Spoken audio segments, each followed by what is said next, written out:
Hello বন্ধুরা, আসসালামু আলাইকুম।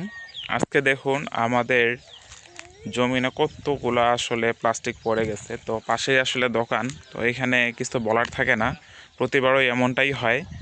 তো কিছু করার নাই, আসলে এগুলো একবারে জড়াইয়ে নিয়ে আবার পুড়ে আমাকে মাটির মধ্যে আগুন দিয়ে পুড়িয়ে রেখে দিতে হয়, তা না হলে পরিবেশটা একবারে নষ্ট হয়ে যায়।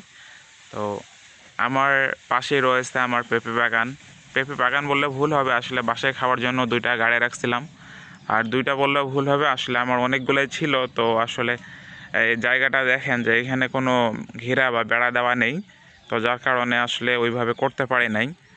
এই জন্য আমার আসলে হয় নাই সবগুলাই। তো এখানে আমার আম গাছ আছে, আর এই দিকে হচ্ছে যে আমাদের ধানের রোপা লাগানো হয়েছে। এটা দেখাই, এটা হচ্ছে গোবর সার, যেটাকে জৈব সার বলা হয়, এটা নিয়ে আসা হয়েছে।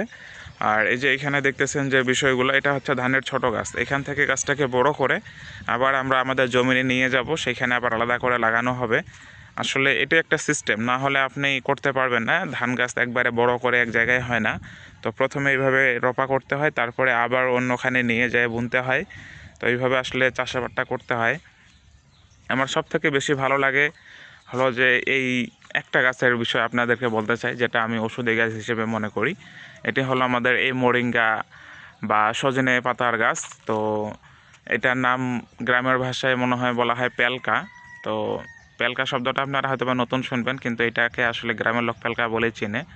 তো মূল নাম হচ্ছে সজিনা পাতা, এবং ইংরেজিতে বলে আপনার মোরিঙ্গা।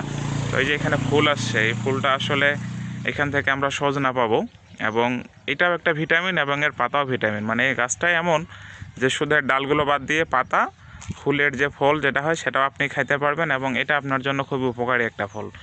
তো আপনাদের যদি এই ধরনের ভিডিওগুলো ভালো লাগে থাকে, তাহলে অবশ্যই আমার সাথে থাকবেন আর ভিডিওগুলোকে শেয়ার করে দিবেন। আসসালামু আলাইকুম।